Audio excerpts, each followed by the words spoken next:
Hola, ¿cómo están ustedes? Estamos en una nueva edición del programa educativo Salud y Educación, un programa que aborda diferentes temas del varón y de la mujer en relación al cuidado de la salud.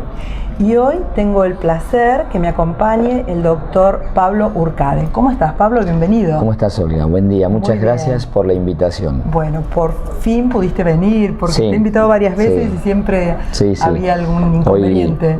Hoy tuve la suerte de poder estar. Qué bueno, me alegro mucho. El doctor es médico especialista en urología, es médico del Servicio de Urología del Hospital Ramón Santamarina, ¿verdad? Así es. Y también trabajás en los consultorios del Cerro.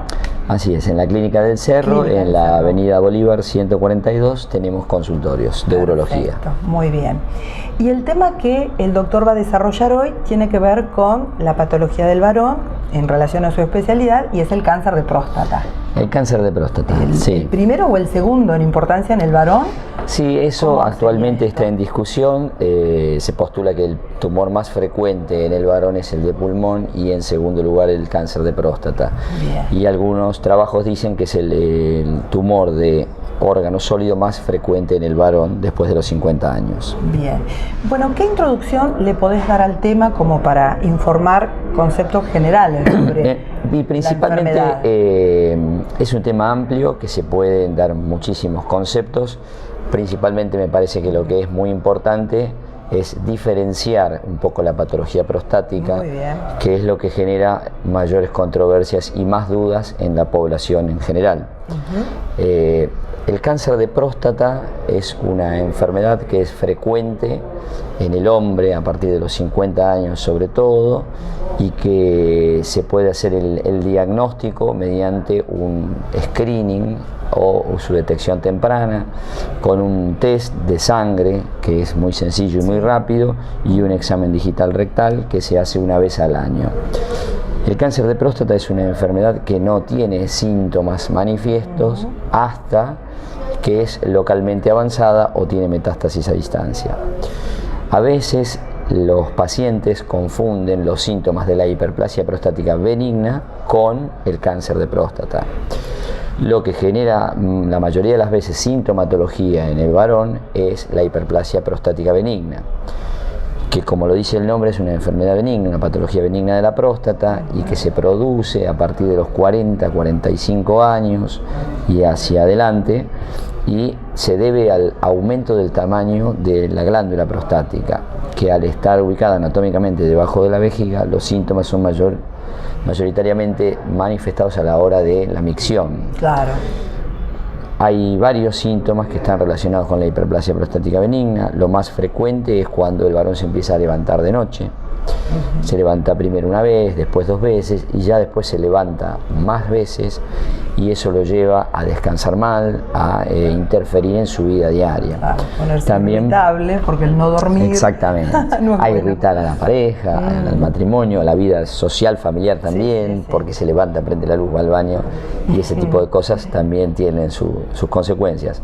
Pero los síntomas también pueden ser la disminución de la fuerza del chorro cuando va a orinar, a veces puede tener irritación, ardor, que estos síntomas pueden ser confundidos con infecciones urinarias, que son tratadas como tal y en realidad no son, y eso también lleva a un abuso de los antibióticos muchas veces. Lo ideal es consultar cuando hay síntomas de este tipo. Y lo importante, volviendo a la pregunta inicial, es diferenciar lo que es hiperplasia prostática benigna del cáncer de próstata. Es importante porque el cáncer de próstata no da síntomas cuando se puede realizar un tratamiento con intención curativa de la enfermedad. Y el diagnóstico se hace, como te decía anteriormente, con el PSA, que es el antígeno prostático específico. Es un test de sangre que a veces lo pide el médico clínico en un chequeo de control, y después nosotros recibimos al paciente derivado por el médico clínico con buen criterio para hacer la evaluación anual del cáncer de próstata. El examen digital rectal es una cosa muy rápida, algo molesto, pero la verdad que no tanto, y de esa manera nosotros podemos detectar la enfermedad cuando el paciente está asintomático y es posible realizar un tratamiento curativo, ya sea una radioterapia o una cirugía, eso se ve en una segunda instancia. Bien. Lo primero es hacer el diagnóstico. En cambio, la hiperplasia prostática benigna es una enfermedad mucho más frecuente que el cáncer de próstata, que la padecen prácticamente todos los hombres, en mayor o menor grado, y que sus síntomas son mucho más manifiestos. Y lo adecuado es que el paciente consulte, porque se pueden resolver, se puede mejorar la calidad de vida del paciente con hiperplasia prostática benigna. La manera de orinar, esto que te decía de levantarse varias veces por la noche, la urgencia. El varón a veces tiene urgencia para orinar y ya conoce todos los baños del barrio, las estaciones de servicio, porque interfieren en sus actividades diarias. Claro. Así que bueno, esas son básicamente las dos grandes patologías que tenemos de la próstata y que... Estaba pensando que el PSA para el varón es como la mamografía para la mujer, que podemos detectar el cáncer de próstata en el varón con el PSA, y la mamografía en la mujer, el cáncer, cuando todavía no da síntomas. Exactamente. O sea, es asintomático, que es la mejor forma de poder detectarla para tener un mejor pronóstico, ¿verdad? Exactamente. Anecdóticamente, antes de la aparición del PSA, a fines de los 80, comienzo de los 90, los cánceres de próstata se diagnosticaban en estadios avanzados, cuando ya eran... el objetivo del tratamiento era las complicaciones y no el tumor. O sea, paliativo más que curativo. Exactamente. Sería, ¿no? Después se avanzó sobre el diagnóstico y permitió en estadios más tempranos, en momentos más tempranos de la enfermedad, poder hacer tratamientos con intención curativa. Claro. También hubo un poco de auge de PSA y otros estudios que hicieron que se sobretrataran algunas enfermedades de la próstata que no lo requerían. Pero bueno, eso es un poquito más fino. Pero sí, el PSA ha sido el gran descubrimiento como herramienta para tratar el cáncer de próstata, sobre todo para el diagnóstico del cáncer de próstata. Bueno, ahora te propongo que vayamos a una pausa. Pero cómo no, bien? Perfecto. Y dejamos una pregunta pendiente para el próximo bloque. ¿Cuál sería la edad de inicio para realizar el PSA? Muy buena pregunta. Para la próxima. Cómo no. Bueno, en un ratito volvemos. Gracias por acompañarnos.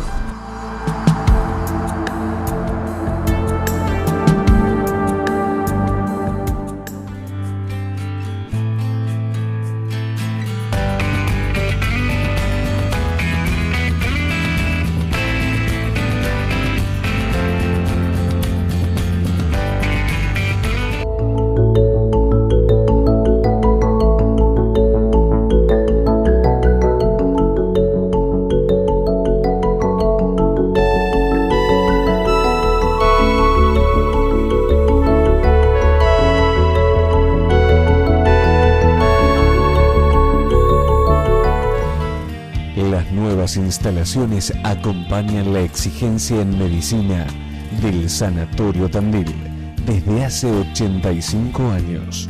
Sanatorio Tandil, Sarmiento 770.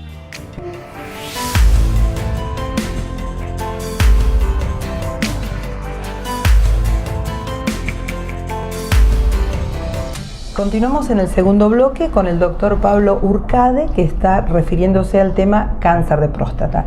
Bueno, me encantó la introducción que hiciste en el bloque anterior y había dejado una pregunta pendiente. Estabas hablando de la importancia de este estudio para los varones, el PSA, para hacer diagnóstico temprano, cuando todavía no tenemos síntomas de la enfermedad. Exacto. Y la pregunta era, ¿desde qué edad comenzamos a hacer esto en los varones? Esa debe ser la pregunta más frecuente que hacen los pacientes en la consulta de urología. ¿Cuándo corresponde el control? En un varón sano. Exactamente, exactamente. El control es en todos los varones porque todos tienen riesgo de padecer cáncer de próstata. Hay algunos factores que hacen que algunos pacientes tengan mayor riesgo que otros. Después te voy a preguntar por eso. También te lo voy a contar. Sí. La evaluación anual, que es lo que se sugiere de acuerdo a las guías y estudios multicéntricos que se han hecho en todas partes del mundo, es comenzar a los 50 años y hasta los 75 años con la detección del cáncer de próstata. Aquellos pacientes... 50 años. Bien. A los 50 años el varón tiene que comenzar con un primer PSA y una consulta con el urólogo donde lo va a examinar. Aquellos pacientes que tengan familiares con antecedentes de cáncer de próstata, padres, tíos, abuelos, ellos deben comenzar a los 45 años, más temprano, porque tienen un riesgo 3 o 4 veces mayor que aquel que no tiene los familiares con estos antecedentes. Esa es la edad de inicio para el control prostático en relación al cáncer de próstata. Lo que no quita que un paciente de menos de 50 años tenga síntomas y consulte por una hiperplasia prostática benigna. Pero específicamente para el cáncer de próstata, la edad de inicio de los controles es 50 años sin antecedentes, 45 años con antecedentes. Bien, bien. Bueno, ¿y cuáles serían los factores de riesgo de un varón para poder tener un cáncer de próstata? La verdad es que lamentablemente no hay factores de riesgo modificables para evitar tener un cáncer de próstata, como sí lo hay en otras enfermedades oncológicas, que evitando algunas conductas disminuye mucho el riesgo. Claro. Por ejemplo, cáncer de pulmón, no fumar. Exactamente. Por ejemplo. Exactamente. El cáncer de piel del sol y algunas otras factores de riesgo modificables. Que tomando conductas uno puede disminuir el riesgo. Lamentablemente no tenemos esa suerte en el cáncer de próstata, que está determinado genéticamente. Y no se ha descubierto aún un factor asociado a que esos genes desarrollen la enfermedad. Es por eso que no tenemos manera de prevenirlo, el cáncer de próstata. Lo que podemos hacer, gracias al PSA, como charlábamos hace un ratito, es detectarlo cuando inicia la enfermedad. Y en ese momento tenemos la posibilidad de realizar algún tratamiento con intención curativa. Pero factores de riesgo lamentablemente no los tenemos asociados como para modificarlos. Bien. ¿Y cuáles serían los tratamientos que tenemos hoy en día? Muy bien. Lo que se hace a partir del diagnóstico del cáncer de próstata, algo importante que habíamos charlado también, el valor del PSA. El valor del PSA. El valor del PSA tiene que estar por debajo de 4 nanogramos por mililitro, que es la unidad de medida de ese estudio. En un paciente que está por debajo de 4 sospechamos que no tiene un tumor, entonces no tomamos ninguna conducta. Un paciente que tiene un valor por encima de 4 tiene indicación de hacerse otro tipo de estudios para ir camino hacia el diagnóstico o descartar la enfermedad. Por otra parte, también es importante el examen físico, porque se detectan a veces tumores en el examen físico que no se ven con el PSA. Con PSA por debajo de 4 a veces también uno puede al examen físico encontrar mediante la palpación un tumor de próstata. Son las dos cosas complementarias. Exactamente. El PSA y el examen. Los pacientes muchas veces consultan si no se puede solamente hacer el control con el PSA, y la verdad es que no, que el examen físico aporta muchísima información en cuanto a características que pueden hacer sospechar al especialista, al urólogo, que el paciente puede llegar a tener un cáncer de próstata o lo puede sufrir en algún momento, o encontrar otras patologías de la próstata que también le van a generar inconvenientes en la salud del paciente y en su calidad de vida. Volví a tu pregunta. Una vez que hacemos el diagnóstico por un tacto anormal o un PSA elevado por encima de 4, hay que asegurarse de que la enfermedad no tenga afectación fuera de la próstata. Si no tiene afectación fuera de la próstata, esa es la situación ideal, porque el paciente tiene básicamente 2 tratamientos cuando uno confirma que la enfermedad está localizada en el órgano, en la próstata, que son la cirugía, que es la prostatectomía radical, la extirpación total de la próstata, o la radioterapia. Lo cual a veces también pueden ser complementarias, primero la cirugía y después puede necesitarse la radioterapia. Pero esos son básicamente los 2 tratamientos que hay para el cáncer de próstata localizado. Bien. Una variable que va a incidir también en la elección del tratamiento, que la elección tiene que ser conjunta entre el paciente que está informado por el urólogo y el urólogo que va a sugerir el tratamiento que le parece acorde a ese paciente. Es la edad, la expectativa de vida, si tiene o no otras enfermedades. Hay pacientes que por ahí es muy complejo operarlos porque tienen una enfermedad de EPOC muy severa, o son hipertensos, o han sufrido cirugías cardíacas, que eso limita la posibilidad de realizar una cirugía y se pueden hacer otros tratamientos. Pero bueno, en fin, como eso es. Decimos los médicos, un tratamiento a medida, como un traje a medida. Exactamente. Según la planificación, los factores de riesgo y las condiciones de cada paciente, ¿no es cierto? Sí, porque es importante tener en cuenta el paciente que uno va a tratar, no solo la enfermedad. Bien. La enfermedad ya conocemos la historia natural, sabemos cómo se hace el diagnóstico y vamos a estadificar de la manera correcta al paciente. Después de eso hay que evaluar cuál es el tratamiento ideal o el que nosotros pensamos que mejor beneficio le va a otorgar al paciente. Ok.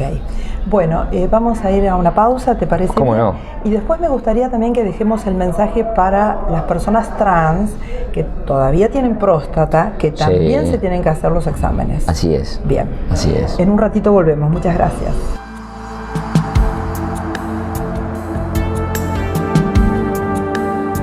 Microcirugías. Atención en oftalmología especializada. Clínica de Ojos Tandil. Avenida Santa Marina 760.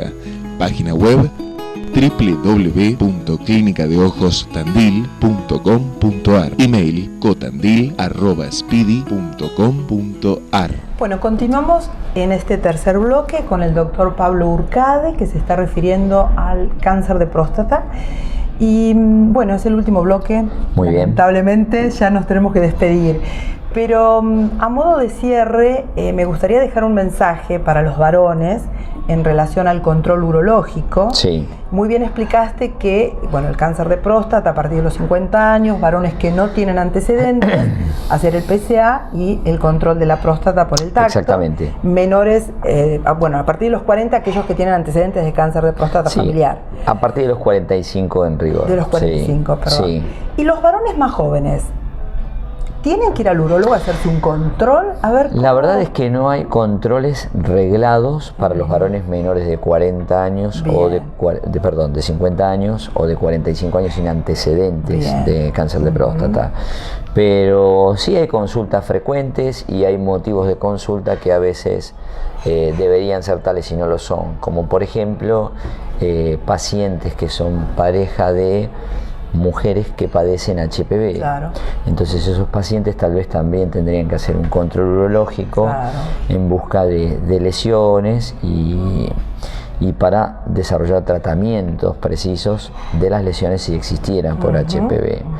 El HPV es frecuente, por suerte se ha desarrollado una vacuna que se aplica en mujeres, en principio se aplicaba en mujeres, se fue desarrollando y ahora amplió su indicación a también varones jóvenes. Con eso no es resorte de mi especialidad, pero sé que se disminuye el diagnóstico del cáncer de cuello de útero, o lo va a disminuir a futuro, esa es la intención de la vacuna. Pero porque previene la infección, previene la infección en un 75% de los virus oncogénicos de alto grado, que son el 16 y el 18 para la mujer, y ahora también está a disponibilidad de los varones. Claro, y justamente los virus que mencionas vos, los isotipos 16 y 18, son los que se asocian a cáncer de pene.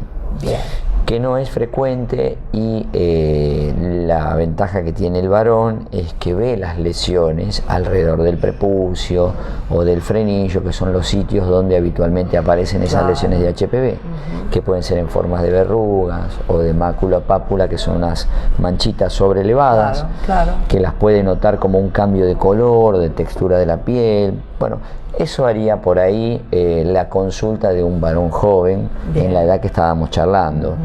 Y después hallazgos que suceden en el varón cuando se está higienizando o cuando está generalmente con la compañera, a veces detectan algún bulto u otra cosa en el escroto que puede tener relación con alguna patología testicular.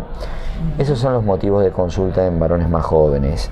Bien. También la fimosis puede llevar a ser un motivo de consulta en varón más joven, que es la lesión del prepucio, que es la piel que cubre el glande y que no permite rebatirlo adecuadamente e interfiere en la vida del varón, sobre todo en la vida sexual. En la vida sexual. Esos son los motivos de consulta del varón más joven, pero no hay una consulta arreglada que deba hacer cada tanto tiempo. Sí, generalmente nosotros, los especialistas en ginecología, cuando detectamos una infección de HPV en las mujeres, también derivamos a sus parejas a hacer un control urológico, así que ahí estamos de acuerdo. Sí, totalmente.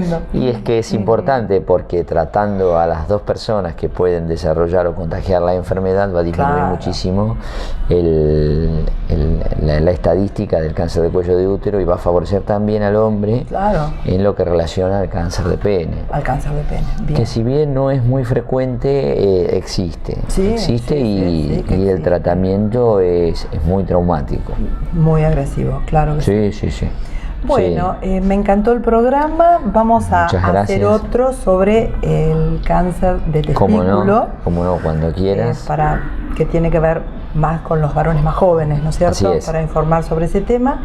Y bueno, muchísimas gracias. No, al contrario. Y ya sabes que está a disposición este programa para cuando quieras. Muchas gracias por la invitación y encantado. No, un placer para mí. Gracias. Bueno, y a todos ustedes muchísimas gracias por acompañarme semanalmente. Les recuerdo que este programa se emite en la fanpage Doctora Olga Marega de Facebook, también en el canal Multimedios, el canal digital, en el diario digital y también en EcoTV de Ecotandil. Bueno, muchísimas gracias. También quiero agradecer a Plaza Hotel, también a Malia González, mi maquilladora, y también a María Peinados. Muchas gracias, hasta la próxima.